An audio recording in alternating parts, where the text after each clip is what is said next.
We got snow today, still on the ground here. This has gotten off to the best start of any kind of British Isles conversation I've ever That's had. right. Let's talk about the weather.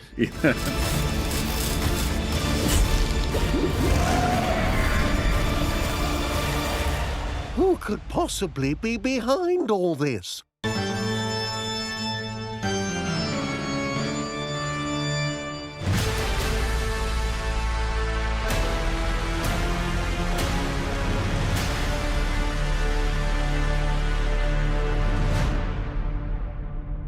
I went to school. I don't know if it came in a cereal box, but I have this like all-in-one grommet toy. It's like a ruler. You can see the wing. You can take them apart. I remember it It's got this slides out, doesn't it, eraser. the wing. Yes, Yeah. I remember Yeah, that. of course you do. Comes Yeah, right got out the wing. like- yeah, that's right. But they also had all that stuff in the Kellogg's as well. These little Wallace and Gromit toys that we had in Kellogg's as well. I still have all this stuff. Like Oh, it's yeah. Yeah. never left me. I'm not the best. Yeah. He looks a bit insane, doesn't he? great. But one of my favorites, of course, which is our boy here, right? Oh, yeah.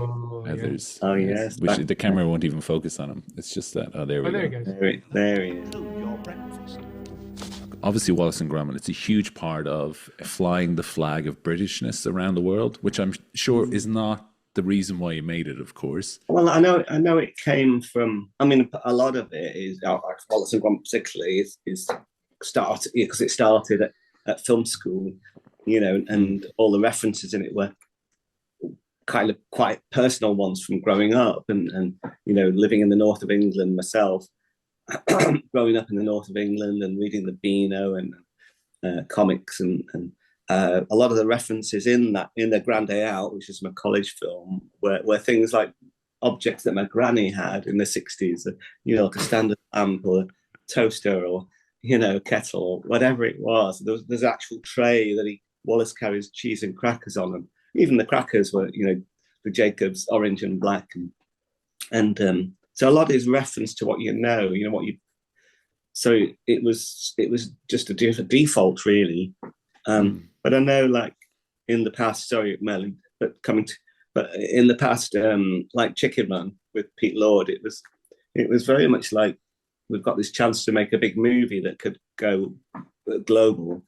Let's make sure we're just always true to we've grown up with Hollywood movies. We know a lot about the documentaries to us about what life is like in America and the values of America. Let's just be true to ourselves and make movies about our life and experience, and even though it's chickens. But you know what I mean. Everything has got to do with that. It's all coming from where we are, and thought, well, why not have our own voice heard? But you're the director of Wallace and Gromit, like creatively, globally, Merlin, aren't you? So how does that bump up against the stuff that you're kind of looking at day to day? Well, it's something that we really embrace, and it's not a USP because there are plenty of things that are British and travel the world very well, whether it's clothing or style, but certainly in the sort of the entertainment arena, Wallace and Gromit do stand out, and it's something that we don't shy away from. We embrace it. And say, for example, with Vengeance Most Foul, it was something that actually the creative executives at Netflix recognized, like right from the get-go, that was one of the secret powers of Wallace and Gromit, and to embrace that and not ask us to change it. And it's those kind of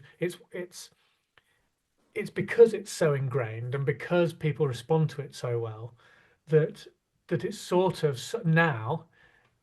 I'm not talking about historically, but now it sort of self-perpetuates. It's kind of expected, and I think if we didn't do it, we wouldn't be being true to, everything we've done and everything we do. So it's really about, like Nick said, it's sort of just being true to yourself and making just and we make this stuff because it makes us laugh first and foremost, and so the humor is deeply ingrained in our Britishness.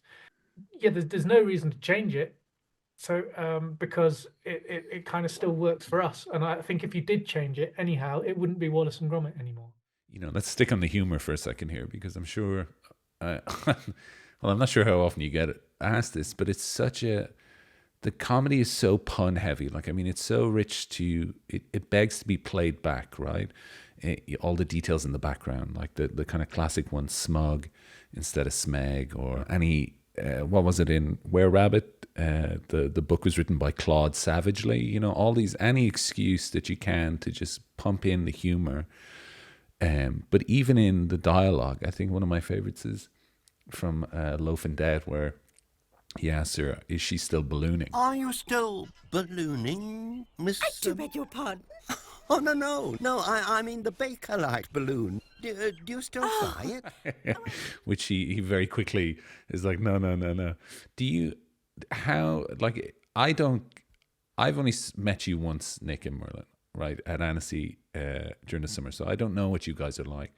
But I'd imagine the minds to create those kind of puns throughout. What does a writing session or a creative session look like in terms of pulling these ideas out? Shameless. Shameless punnage going on the whole time. Oh yeah, most of them are real groaners. You'd be surprised to hear that only very few get through. I'm sad. You might be sad at that reality. We do have to self-edit. And they say that puns are the easiest kind of humor. A lot of it starts from the script stage of just all sorts goes in, and then all sorts comes up while storyboarding. There's a magazine, there's a book, there's a packet of something. What we're gonna? Everything is a chance to do a joke. We hardly let anything go, because we know that's why the films stand many views, because people miss things and they want to see it again. And it's about being rich, I guess, and generous with the jokes, but not necessarily drawing attention to them. Let them sit in the background, or to spot if you're keen-eyed. Just let them be. That is a big part of it. We don't go joke alert. It's a lot of them are quite thrown away, and that's sort of in a hope to make them feel not natural, but just a sort of a cohesive part of the Wallace and Gromit universe. A lot of them we come up with, don't we? But sometimes, I remember on Curse of the Were Rabbit, I needed something on the back of the van to be written on the back of the van when Wallace walks off, and at one point in the middle of the film. And so I remember just emailing Mark Burton, the screenwriter, we need a joke for this, and he just came back with 10 possibilities. And the one we chose was one of those car stickers: eat cheese, ask me how. So normally like, lose weight, ask me how. Yeah.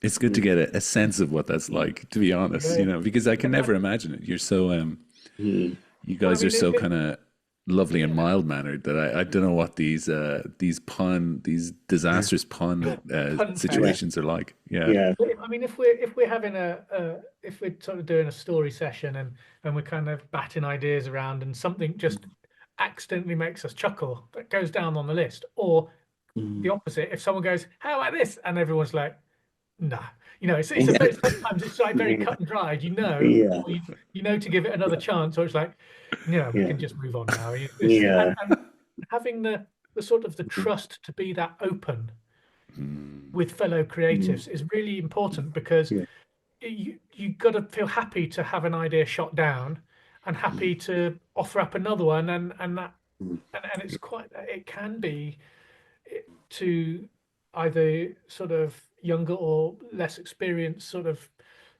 people haven't been through that process, quite a raw thing. If you're putting your own ideas out there, and some will land and some won't, and so it's not to be thick-skinned, but just that the trust in the room is that they're not judging you for having a mediocre kind of chuckle rather than a full-on belly laugh from what you suggested. And it doesn't matter, because in a minute, they might do the same, and it's very much that kind of And sometimes it's like someone, like you said, someone in the art department might think, oh, we've been thinking of a name for this vehicle or this machine, and they come up with 10, and we kind of go, but it may just spark another one, or the one that is good, it's almost there, and it makes us land on something better. Yeah. It's funny. I work apart from being a journalist in animation and having my podcast and stuff like that. The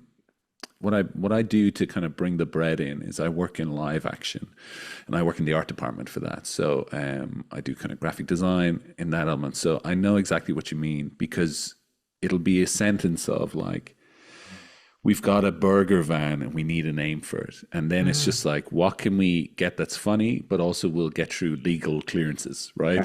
It's also a huge part of it. I remember we pitched one called the Hindenburger, and it got through somehow. It absolutely got through. In Bristol, we have the Jason Donovan. And I don't know how they get away with it. But I mean, what a real van.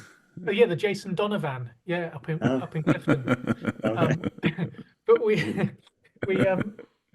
so you mentioned like smug and things like that. Back in the day, no one ever checked those things from the legal department, and now everything we have to check, because the whole sort of laws of parody have changed in entertainment, and the sort of litigious side of our society has moved on a peg since.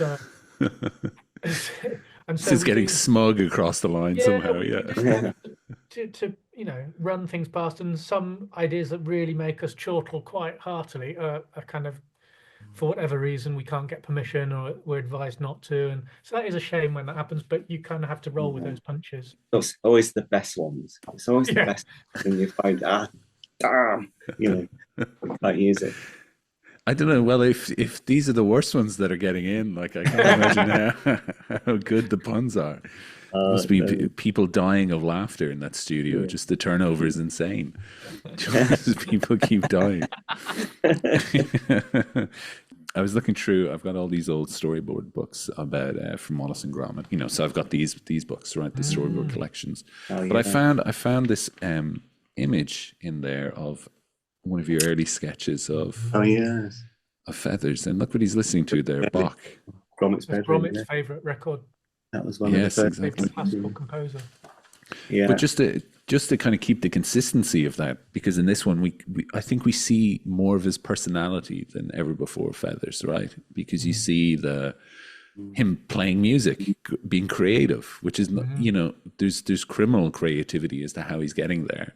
You can see him sweating and stuff like that in The Wrong Trousers. But in this one, you can just see that slow simmering and start to actually see a bit of personality come through more than before. So I think let's talk about the penguin in the room then, Feathers McGraw, for a bit. When I initially heard that you guys were doing this and that Feathers was making an appearance, I was very nervous, of course. Now, this is your property, Nick. You can do whatever you want with it, right? But once you send it out to the world, people get very attached and opinionated and worried about this stuff. It was overwhelming, really. It was almost like we've realized people had really wanted it without realizing it, that it was almost like natural. People were thinking, well, that's got to be what's happens next, and obviously with great nervousness, as you said, about what's The Wrong Trousers is the feedback over the years has been that it's one of the most beloved of all the Wallace and Gromit films. The idea of creating more story to that, a follow-on story to that film was, I remember feeling very nervous about doing that, because in case it changed anything for people, that kind of complete in itself. But then the story, as Orson Welles said, the story got better than the idea with Citizen Kane.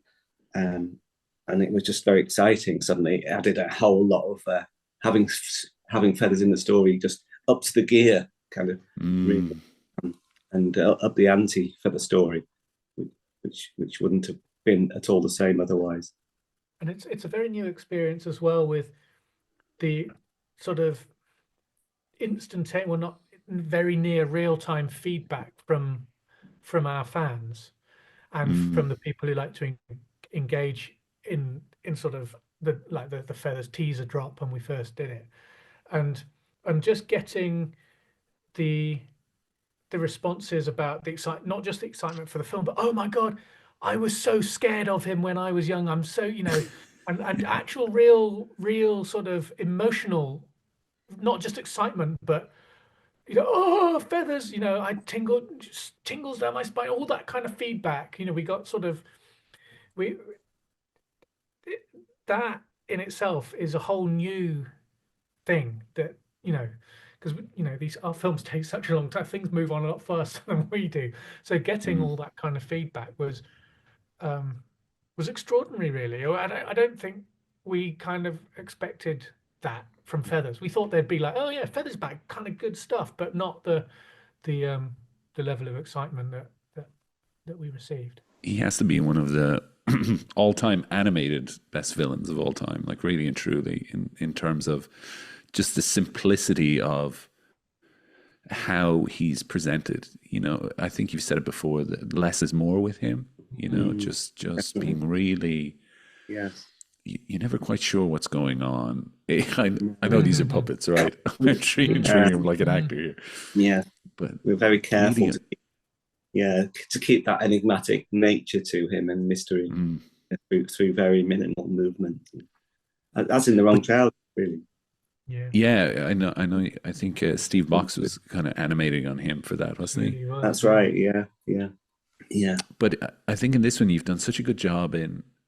I think that the visual language of him, like it hasn't changed, which is great. But all the gnomes, like the distinction of when they're good versus under his control, of just blackening the eyes was such a great idea as well. Like really smart to be like, oh, okay.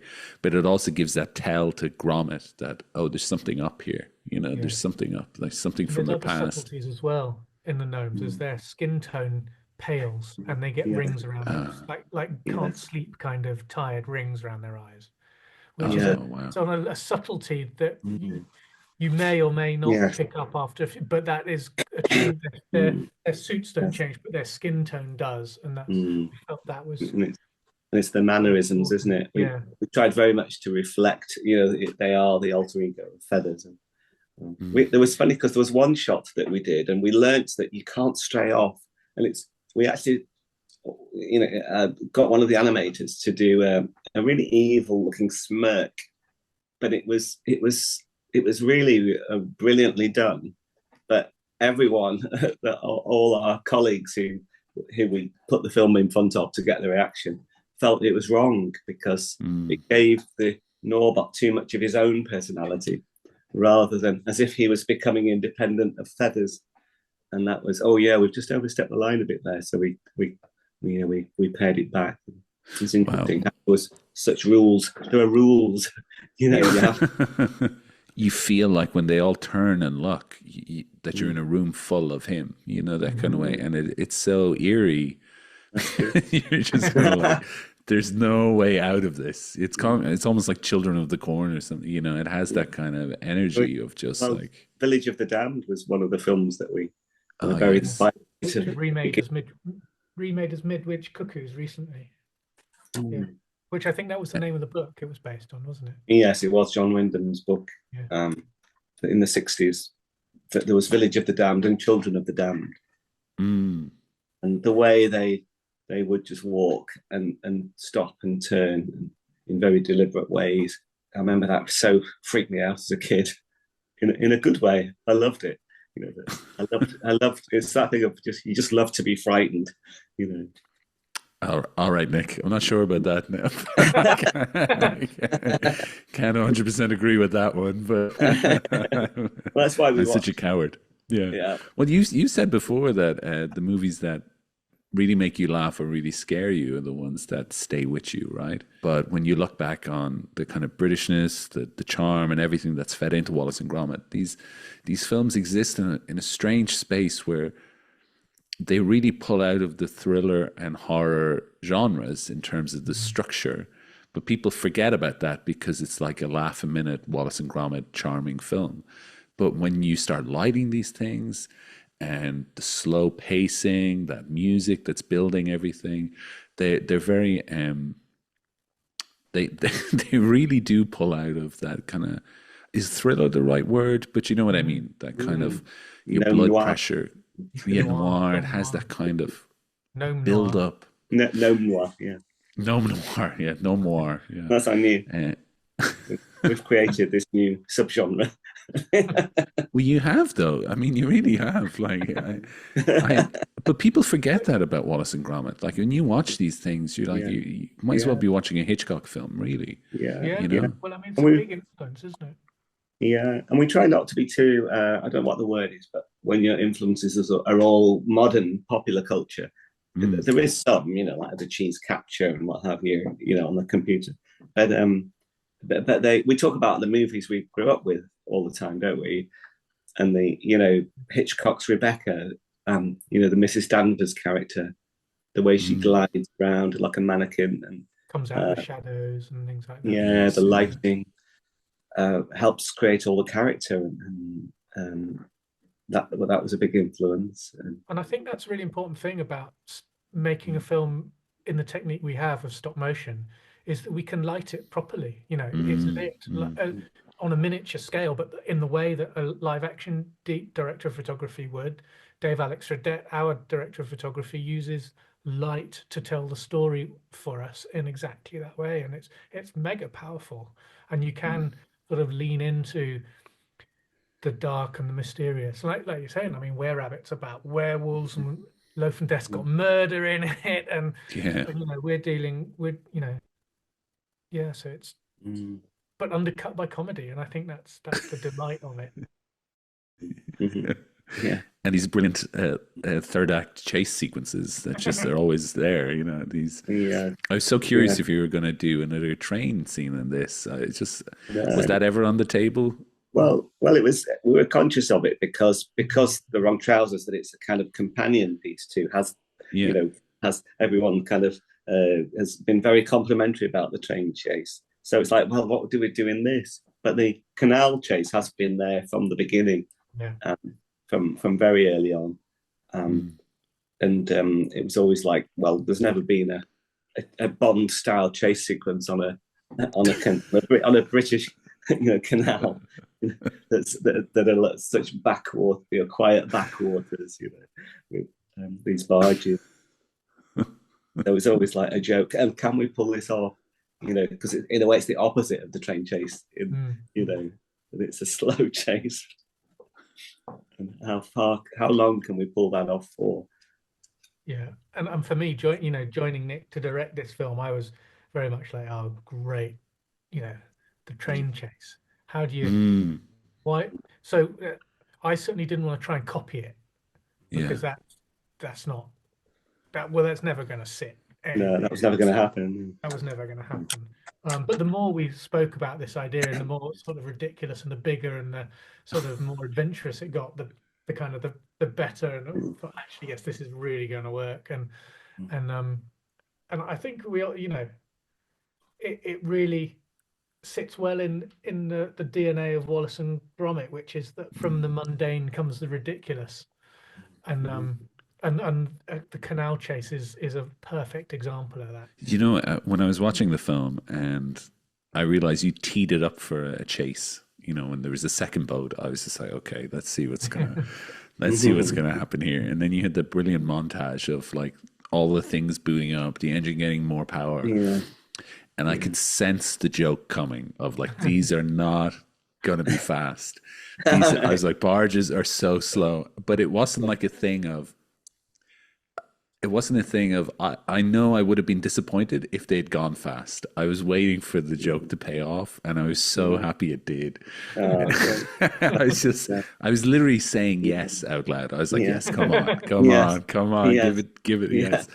And then bam. But you still managed to elevate it, I think, by bringing it to that bridge, the kind of aqueduct that you have, and just pushing it up in scale, because you had the opportunity to do that. If you're going to make a feature film with something like this and you're bringing back feathers, it needs to have like that extra piece, right? It has to push it up slightly. And even though you gave him the submarine and the bond layer and all this kind of stuff, that I really think that barge chase pushed it up that bit higher, especially that when it like clocks out over the bridge and it's like wavering. Feathers handbrakes turn the barge. Yeah, Exactly. How authentic and natural it was, of course, you know. Oh, it's a But documentary. Yeah. we just put the cameras in. That's right. Exactly. That's right. It was always the pattern was always kind of planned. We knew that's where we were going from very early on, really. Yeah. That it would end up on this kind of Italian job kind of predicament at the end. Yes, yeah.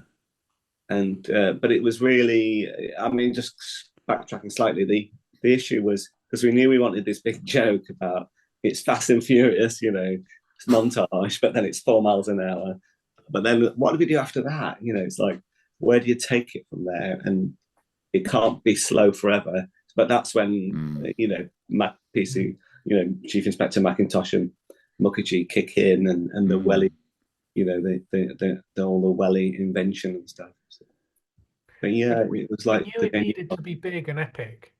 Yeah, And feel like a big film idea. I think that was the thing that shaped that in the half hours you can be so you can get to a certain amount of scale, but when you go to a feature length, it's not that there's an expectation, but I mean, I feel there's almost a duty to push it and to make it bigger, and to get everything that you can out of your art department and from the time that you have and if you're not and if you're not pushing it, then what are you doing? You know, especially if it's to make it funny as well. You know, we kept on saying, how high is this aqueduct? Taller, you know. Yeah, that's right. It's always a case of when you think you've got it enough, push it even more. When you think you can't go any further, give it some more. I mean, it was very tall. It was very tall. That's one bit where we had to. The digital department came in and they had to create longer legs for it. To make it seem so tall. Yeah. Otherwise, you'd be up to the warehouse roof trying to animate on that thing. You know? We just didn't have a roof high enough to the camera to get up it. I mean, you're starting to see the real shortcomings in art. We use these like large cranes, you know, that can pan everywhere. We just didn't have enough length, enough. Do you know? I wanted to ask then about Mukherjee and that whole and her whole arc, right? Because it plays beautifully alongside the story. It's such a different style of storytelling based than before, right? Because you have a very kind of self-contained story within those two that obviously are being affected by Wallace and Gromit's story at the same time, but it has like this cut back and forth ability to do that I've not really seen in the previous films, right? I'm thinking particularly in Were Rabbit and stuff, even though what's Ralph Fiennes' character called again? I can't. Quatermain. Quatermain. Quatermain, of course. How could I forget? Yeah. You have elements of that for his kind of stuff when he meets the vicar and everything, but it doesn't feel like you could nearly cut the Mukherjee elements together as their own separate story, right? As their own kind of film. Like a B story, aren't they? Yeah, I'd never seen that before, so I was curious about that in turn, because it works obviously very well in this, but in terms of approaching that story for this and mapping it throughout. Yeah, I mean that was one of when Mark Burton, the screenwriter, came on board. That was one of his first ideas that Mac could have an assistant that he's training. And as you say, like a B story that would help it feel more kind of layered and so that someone has a bigger arc in the story. But and also they served another purpose, which is that we needed to believe that Mac was actually going to put Wallace away, and that he, you know, regardless of whether he was right or wrong, he was going to going to lock him up, Yeah. whether he needed the evidence or not. So, Yeah. so and having that sort of old school mindset butting up against the contemporary mindset of Mukherjee actually was a mirror of Wallace and Gromit's story as well. So Wallace and Gromit, we've taken them into a slightly more sort of emotional, they've a bigger story arc than we ever have before with Wallace and Gromit. But Mac and Merck's story actually it mirrors very nicely with Wallace and Gromit, and I think it kind of just helps it all gel together. And that cutting, assuming that they're carrying on while we're with Wallace and Gromit it's not a new thing, but it is, like you say, it's a slightly newer approach for a Wallace and Gromit film. But you Yeah. fill in the blanks yourself as an audience as to what they're doing while they're not there. No, I did. I really liked it, and it played so beautifully against the reveal of the blue diamond and everything that you needed to set up, which was the moment in the film for me, like, oh wow, it totally caught me off guard, right? So it played that whole part very beautifully as well. I wanted to ask about. I know it happened in Shaun the Sheep, but these tents being pulled off people very quickly as characters are sliding by. Who are those people in there? Are they puppets? Are they cameos? Or are they just kind of random characters? They are pretty random, aren't they? Yeah. I think that we called him the guy on the toilet. We didn't have a name. We called him Bogman. The Bogman. Yeah, because he was reading. He was the bog, the toilet. Yeah. And on the newspaper it says Bogman found. Like in an Irish bog, It's just an opportunity to reveal somebody sat on the toilet is the root of it. Yeah. I mean, but once we'd used him, because we hadn't got a lot of budget for extra characters, so we were using ones out of Shaun the Sheep and read. And then because we'd used him, he was then the guy driving the barge at the end. The same guy, yeah. The same guy. He did something. Wow. Well, thank you so much for the film, guys. Oh gosh, thank you. It was really thank you. Yeah. It's such a pleasure to get to talk to you guys. And listen, all the best of luck. It was so nice to sit down and revisit. I know you guys have been working on this for a long time, and Nick, this is the story of your life, quite literally. But it's so lovely to have, I would call it something like a gift like this, to kind of sit back and be brought back through all the kind of moments of your life that you can map Wallace and Gromit onto, but at the same time have something that's fresh and exciting and totally hit the mark in every way, really and truly. Like, it was such a brilliant film. Oh, thank you.